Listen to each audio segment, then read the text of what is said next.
¿Tienes todavía café? Ah, ya.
Bien. Buenos días, chicos y chicas. Bien, vamos a continuar con nuestra clase de introducción a la bioquímica. Ayer habíamos empezado a hablar de los ácidos nucleicos y estamos viendo el ADN. Ahora vamos a ver el ARN. El ARN también es una cadena de nucleótidos. También, igual que el ADN, está formado por los mismos componentes. La diferencia está en que el ADN son cadenas cortas. Eso se debe a que en el ADN se guarda la información de todas las proteínas. De todas las proteínas. En cambio, una molécula de ARN solamente guarda la información de una proteína. Entonces, más o menos es así como que ustedes, imagínense, tuviesen un libro original, pongámosle, de esos carros que se compraron, uno bonito, pero necesitan prestarlo a alguien, ¿no? Pero no quieren darle su libro nuevito. Además, ese alguien solamente necesita la información de una parte, de un tema, si ustedes quieren, de ese libro. Entonces, ¿qué ustedes pueden hacer para darles información? ¿Necesitan prestarle todo el libro? Si se dan cuenta, no. Ustedes lo que pueden hacer es sacarle una fotocopia al tema que su amigo necesita, y le dan la fotocopia de ese tema. Ahí tendría la misma información. Y ustedes no le han dado su libro original, donde está toda la información. Entonces, así trabaja nuestras células también. En el ADN está toda la información, que sería como ese libro original que ustedes tanto cuidan. Y el ARN serían copias de partes del ADN, sería como las fotocopias que le sacaron a ese libro. Entonces, eso es lo que es el ADN. Por eso las cadenas son mucho más cortas. Bien, estructuralmente la pentosa en el ADN, ¿se acuerdan? Se usaba la desoxirribosa, en este se usa la ribosa. Y entre las bases nitrogenadas, en el ADN se usaba la timina, que lo representamos con la letra T, y acá se usa el uracilo. Bien, la función de estas moléculas de ARN es hacer que esa información que hay en el ADN se pueda usar para fabricar proteínas. El problema es que ese ADN es una información muy delicada. No la podemos estar sacando. Se tiene que cuidar bastante. Entonces, la forma de sacar esa información es sacarle copias a partes y esas copias mandarlas a unas estructuras llamadas ribosomas para que lean esta información y con esta información puedan sintetizar proteínas. Por eso la función del ARN, como ven, es facilitar la transmisión de esa información genética del ADN hacia los ribosomas para que con esa información se puedan fabricar proteínas. Bien. Ahora, existen 3 tipos de ARN. Vamos a ver cada uno y de ahí vamos a... no, antes de eso, les mostraré cómo es la cadena del ARN. ¿Se acuerdan que el ADN era un doble espiral? ¿Se acuerdan? Eran 2 cadenas por un doble espiral, ¿no? El ARN, como ven, es uno solo, una sola cadena, un solo espiral.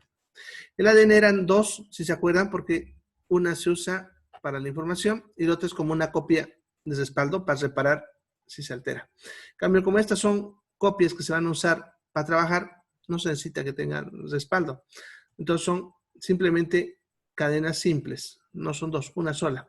La organización es la misma. ¿Se acuerdan ayer cuando les mostraba un gráfico parecido a este del ADN? Habían 2 cadenas, y las bases nitrogenadas frente a frente. En este caso, igual, está lo mismo, solamente es como si le haya sacado la otra cadena.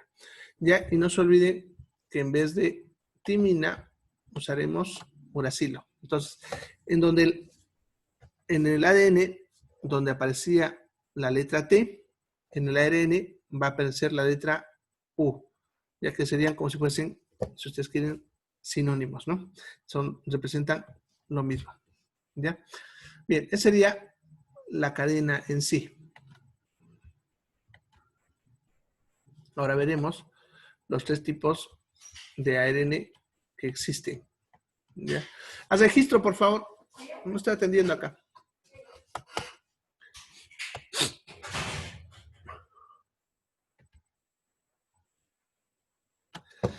Bien, entonces, como decía, son 3 tipos de ARN.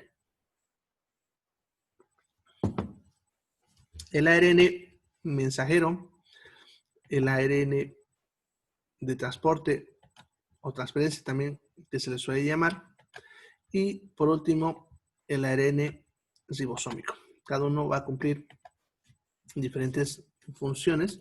Ya vamos a ver qué hace cada uno. ¿Ya? Bien. El ARN mensajero, bueno, los 3 son importantes, pero podemos decir que este es el más importante. ¿Ya? El ARN mensajero es el que tiene la copia que se sacó del ADN y por lo tanto es el que lleva la información genética. ¿Ya? Es el que va, por eso dice llevar la información genética. ¿Desde dónde? Desde el ADN, porque no sé bien que se copió de ahí, hacia el ribosoma. El ribosoma es el que se va a hacer cargo de traducir esa información y con esa información fabricar la proteína. ¿Ya? Bien. El siguiente, el ARN de transporte, lo que hace es capturar los aminoácidos, ¿ya? De forma muy específica. Entonces, como tenemos 21 aminoácidos, tengo que tener también 21 tipos de ARN de transporte o transferencia, ya que son muy específicos. Significa que un ARN de transferencia que solamente captura a la valina, que es un aminoácido, solamente capturará a la valina, la dejará en el ribosoma y luego se irá a capturar otra valina. ¿Ya? Entonces, para cada aminoácido tengo su ARN de transporte, que lo capturará. Una vez que captura a ese aminoácido de forma, como decía, específica, lo va a llevar al ribosoma, ¿ya? Y este va a participar en la traducción de la información genética para poder fabricar con eso la proteína. Bien, y el ARN ribosómico es uno que se encuentra dentro del ribosoma, dentro de la estructura, y ayuda a que la proteína del ribosoma vaya uniendo los aminoácidos, haciendo el famoso enlace peptídico que vimos cuando habíamos observado las proteínas. ¿Ya? Bien, entonces vamos a ver cómo trabaja.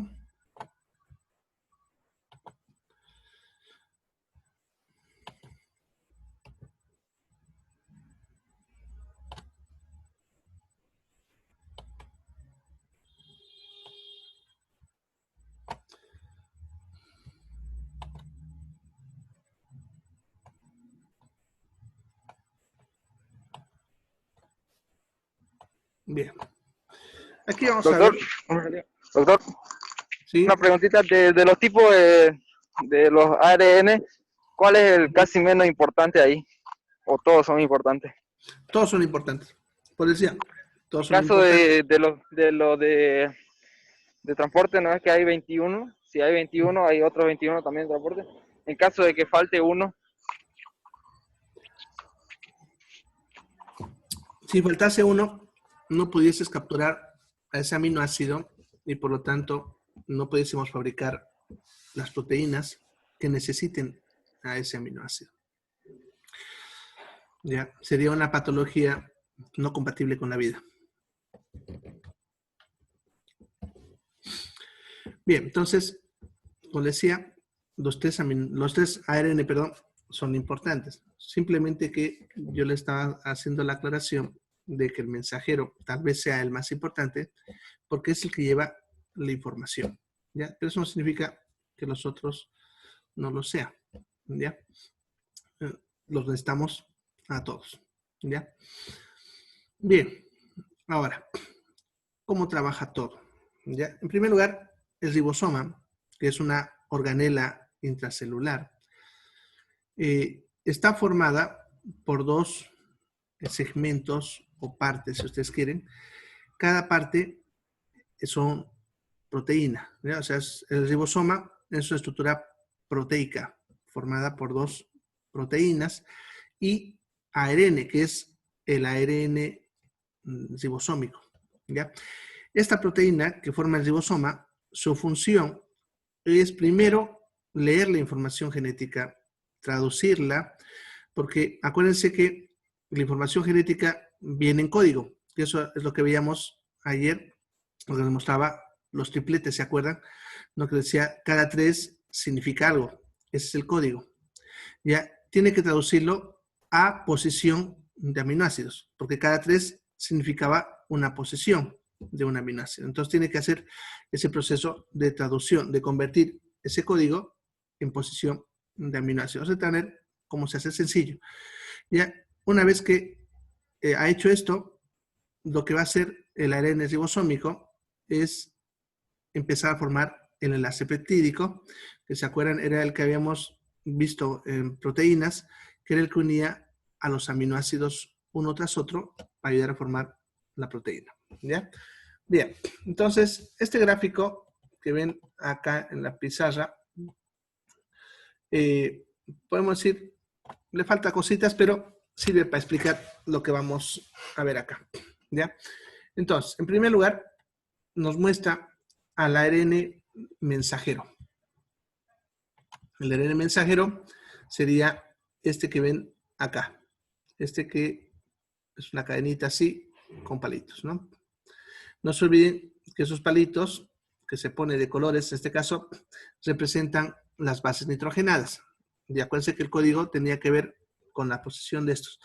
Pero, para facilitarnos el entendimiento, se fijan que nos han puesto las letras de las bases nitrogenadas, ¿no? Por ejemplo, C, ¿se acuerdan? Es citosina, la G guanina y la U, uracilo, que eso es igual que timina, y la A, adenina, ¿ya? Entonces, esto que ven es la secuencia de las bases nitrogenadas, que significaría el código.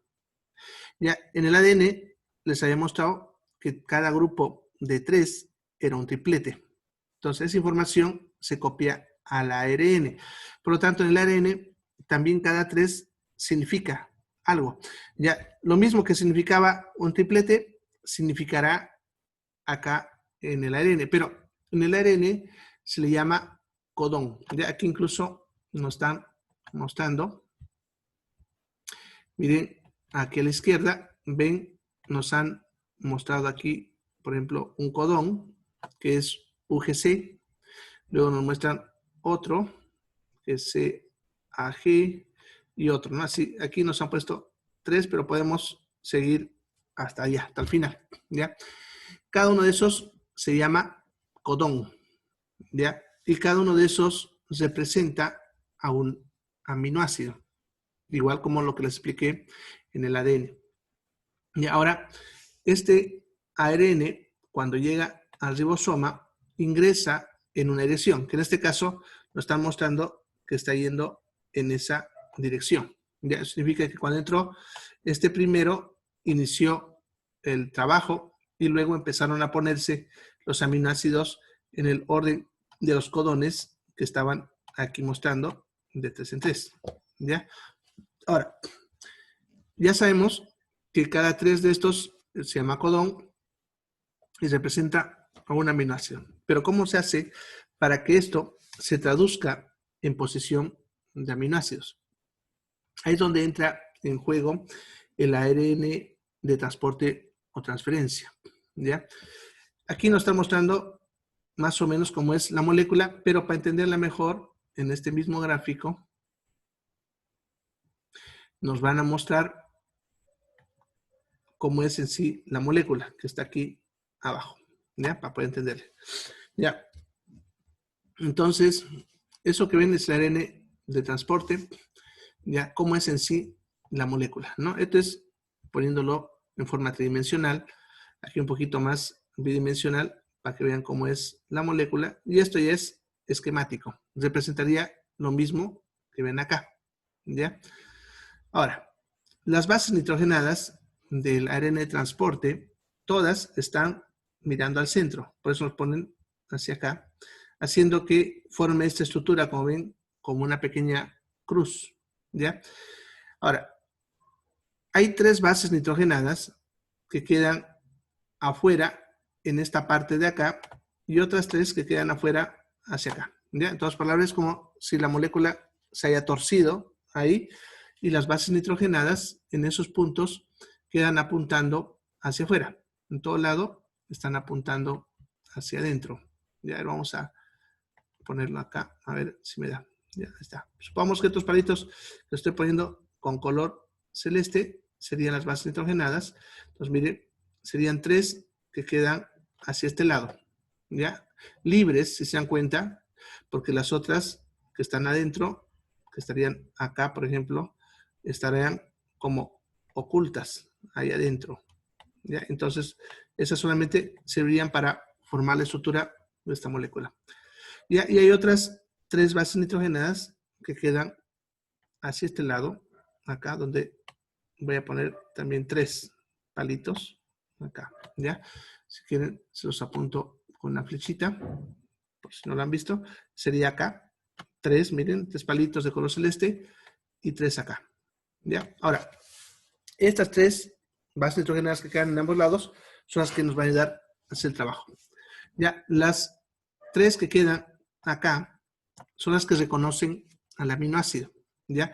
Están ordenadas de tal manera que se van a enlazar al aminoácido específico. Entonces, como les decía, si esta es para valina, aquí tiene una combinación para poder engancharse a la valina, de tal manera que ese aminoácido quedaría, podemos decir, capturado en esta posición, así. Pongámosle que ese redondito es mi aminoácido, quedaría capturado ahí. Ya en este gráfico van a ver que le ponen una bolita ahí para hacer notar eso. Ya, bien. Y las otras bases nitrogenadas, las que quedan aquí en el otro extremo, las que hemos dibujado acá, son las que ayudan a la información genética. Se les llama a esos 3 anticodón, ¿ya? Porque esos 3, el anticodón, tendrían que encajar con el codón. O sea, aquí tendría que haber una secuencia de bases nitrogenadas que coincida con las secuencias que están en el ARN el ARN mensajero.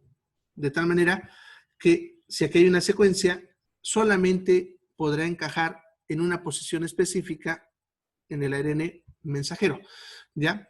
Todos no se olviden que estos 3 les llamamos anticodón. ¿Ya? Entonces vámonos a ver eso acá en este mismo gráfico, acá arriba. ¿Ya? Bien. Aquí entonces nos están tratando de mostrar eso mismo. ¿Ya?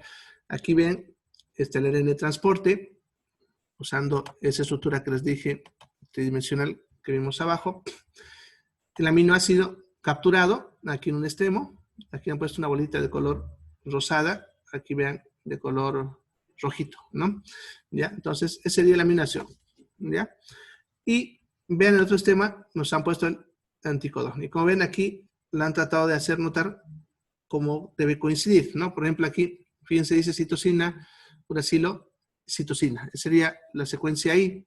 Ahora, eso significa que esto solamente encajaría donde hubiese la secuencia que encaja con esto. Que acuérdense que la citosina siempre va con la guanina y la timina con la adenina. Y no se olviden que uracilo reemplaza la timina. Por lo tanto, esto solamente encajaría donde hubiese la combinación que dijese G a G, ¿ya? Porque C es con la G, la U con la A y la C con la G. Y entonces, si nos vamos acá, van a ver que aquí está esa secuencia. Miren, dice G a G. Entonces, solamente encajaría en ese punto. Pues si ustedes buscan en otras partes de la molécula, no hay esa secuencia, ¿no? Entonces, solamente encajaría ahí. Entonces, aquí, este código significa aquí valina, al encajar este ARN de transporte que trae la valina solamente en esta posición, hace la traducción, porque al hacer eso está colocando a la valina en la posición que corresponde y en ninguna otra posición. ¿Ya? Entonces, así trabajan los ARN de transporte. Entonces, por ejemplo, aquí nos están mostrando otros dos. Si ustedes se fijan que sus secuencias también deben coincidir, ¿no? Por ejemplo, esta, el celeste, si ustedes se fijan, es la citosina. Entonces, coincide con la guanina, ¿no? La adenina con el uracilo, y aquí estamos viendo al uracilo con la adenina, de tal manera que coinciden, ¿no? Lo mismo acá, ¿ya? Y si hubiese de repente esta misma secuencia más por acá, no significa que también ahí entraría el mismo aminoácido con un ARN de transferencia del mismo tipo, ¿ya? Entonces, una vez que los ARN de transporte se han ido colocando, como ven aquí en la imagen, primero uno, luego otro y luego otro, cuando están ya colocados así, ¿ya? El ARN ribosómico, que aquí no lo están mostrando, haría que se enlacen, ¿no? O sea, este aminoácido que estaba aquí suelto, ahora se va a enlazar acá y por lo tanto le ha aumentado un aminoácido. Luego entrará otro como este en la siguiente posición y pasará lo mismo, de tal manera que esta cadena de proteína que se está formando ya irá creciendo. Cada aminoácido que se va uniendo la va alargando, ya hasta que termina de pasar el último, perdón, este está el último, ya el último, y entonces la proteína está hecha, ¿ya? Eso es como trabajan estos ARN, y así es como se fabrica una proteína, ya a partir del uso de estos ARN, como están viendo. Bien, ese es entonces cómo se fabrica una proteína, ¿ya? Bien, ¿alguna pregunta hasta acá? ¿Preguntas?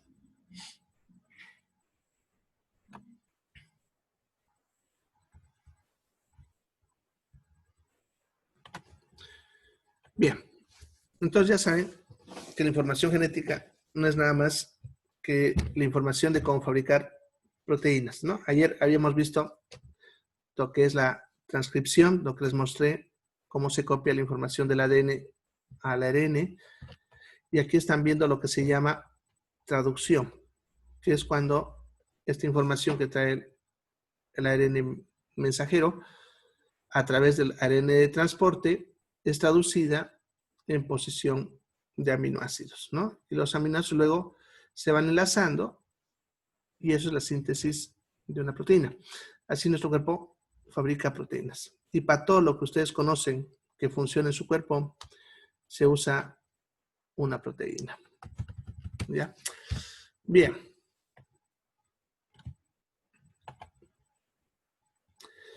Entonces sería lo que es el ARN. Bien, para terminar el tema, vamos a ver algo que se le llama nucleótidos libres.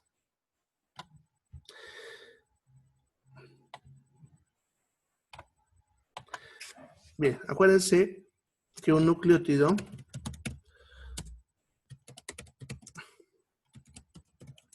era la molécula base para formar estos dos ácidos nucleicos, el ADN y el ARN, ¿no? Entonces, si se acuerdan, vamos a dibujar acá.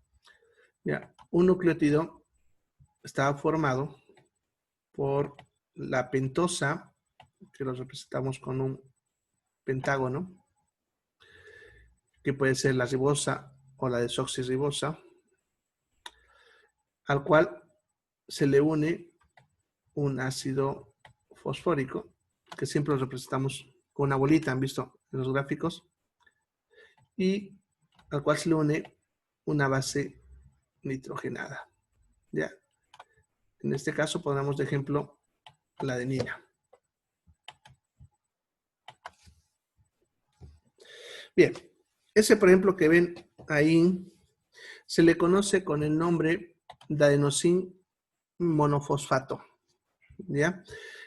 Adenosín porque tiene la adenina, mono, que significa uno, y fosfato, ¿no? Porque tiene un fósforo. Entonces es adenosín monofosfato. Puede participar en las cadenas de ADN o ARN, pero en este caso que vamos a ver es cómo esta molécula puede trabajar suelta, porque algunos de estos nucleótidos no solamente forman parte de ADN y ARN, sino también participan solos en alguna función. En este caso, van a participar en el movimiento de energía dentro de la célula. ¿Ya se acuerdan? Había una reacción química que siempre yo les menciono, que es la glucosa más el oxígeno. Ya, esta reacción química ya sabemos que va a dar como resultado dióxido de carbono más agua, ¿no? Pero acuérdense que les he dicho que esta reacción química no solamente hace eso, sino lo más importante es que libera energía. ¿Ya? Acuérdense que les he dicho que esa reacción química es la reacción química del fuego, cuando todo está ardiendo, ¿no? Ahora, sucede que en nuestro cuerpo ocurre la misma reacción química, pero no estamos ardiendo, ¿ya? ¿Cómo hacemos para que esa energía no se escape y nos prendamos fuego? ¿Ya? Lo que hace el cuerpo es rápidamente esa energía capturarla en otra molécula que sea más fácil de manejar. ¿Ya? Entonces, lo que hace cuando ocurre esta reacción química es aprovechar esa energía para enlazar otro fósforo a esta cadena. ¿Ya? Entonces, vamos a ponerle así un enlace acá y hacemos que ese adenosín monofosfato, que significa un fósforo, no se olviden, se convierta en adenosín difosfato, que significa con dos fósforos. Y se puede aprovechar la energía de nuevo para poder unir a un tercer fósforo. A eso le vamos a llamar adenosín trifosfato. ¿Ya? Y entonces lo que estamos viendo ahorita es más conocido con este nombre, adenosín trifosfato o ATP. Ya, este adenosín trifosfato es la molécula que se mueve por difusión dentro de la célula, llevando la energía a donde se necesite. Ya, ahora, el ATP es como una batería cargada, si ustedes quieren, ¿ya? Está teniendo energía. ¿Dónde está la energía? En estos enlaces de acá. De tal manera que esta molécula va a llegar donde se necesite energía y en ese lugar se rompería ese enlace, ¿ya? Y en ese punto se liberaría la energía que estaba ahí guardada, ¿no? Luego se rompería el otro enlace y se liberaría también la energía que estuviese ahí guardada, ¿no? De tal manera que en cada enlace almacena energía. Y esa molécula de ATP se convierte de nuevo en ADP y luego de nuevo en AMP, que sería como la batería descargada, si ustedes quieren, ¿no? Entonces AMP es sin energía guardada y ATP con energía guardada. Por decir batería cargada, batería descargada, ¿no? Así. ¿Ya? Entonces, de esta manera se mueve la energía dentro de la célula y así no queda libre. ¿Ya? Cada vez que ocurre esta reacción química, fabricamos moléculas de ATP que van quedando libres en la célula y se van usando, liberando energía y se van convirtiendo en AMP. Y ese AMP luego otra vez se vuelve a cargar de energía, convirtiéndose de nuevo otra vez en ATP y así de forma infinita. Ya, esta molécula es tan valiosa en la función celular al punto que para definir si una célula está viva o muerta, se define en base a la capacidad de producir ATP. Decimos que si la célula tiene capacidad de producir ATP, está viva. Ya, por más que esa célula esté rota, partida, destruida, lo que ustedes quieran, mientras pueda producir ATP, se va a poder reparar a sí misma. En cambio, podemos tener una célula bonita con todas sus partes intactas y todo, pero si perdió la capacidad de producir ATP por algún motivo, esa célula va a morir, está muerta prácticamente porque no va a poder repararse a sí misma, porque al no poder repartir la energía, no va a poder hacer ningún tipo de trabajo. ¿Ya? Bien, entonces, esos serían los nucleótidos libres. ¿Alguna pregunta hasta acá?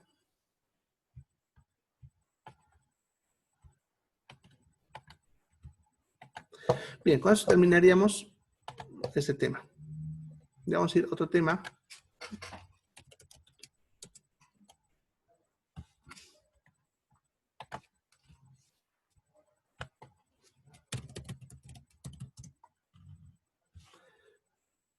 Ya, el otro tema se llama termodinámica y cinética bioquímica.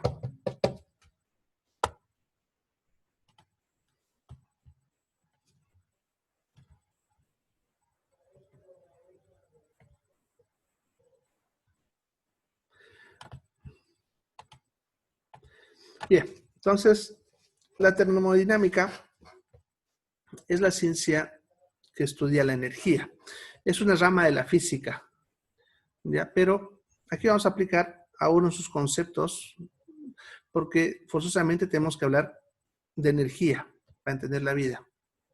Y la cinética es la ciencia que estudia el movimiento de las moléculas, lo que es las reacciones químicas en sí. Y obviamente necesitamos las dos, porque para la vida se necesita ver cómo las reacciones químicas mueven la energía. Acuérdense que hemos dicho que el mismo fenómeno de la vida no era nada más que una expresión de cambios energéticos, ¿no? Entonces, para poder entender la vida, necesitamos comprender cómo las reacciones químicas mueven a la energía. ¿Ya? Bien, y para empezar, tenemos que definir qué es energía. ¿Ya? Y aquí está el detalle. Energía es la capacidad para poder realizar trabajo. ¿Ya? Ahora, como ustedes ven, ese concepto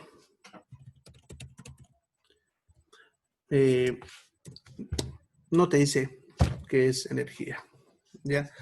Simplemente te está diciendo qué es lo que puede hacer, pero no te dice qué es. ¿Ya? Eso es porque en la realidad ni siquiera los físicos, que son los que se dedican a estudiar esto, saben realmente qué es la energía. No sabemos qué es la energía y podemos ir incluso hasta que tiene que ver con Dios y todo lo que ustedes quieran, ¿ya? Pero no sabemos qué es energía. Se sabía que en la naturaleza existía energía y materia, ¿ya?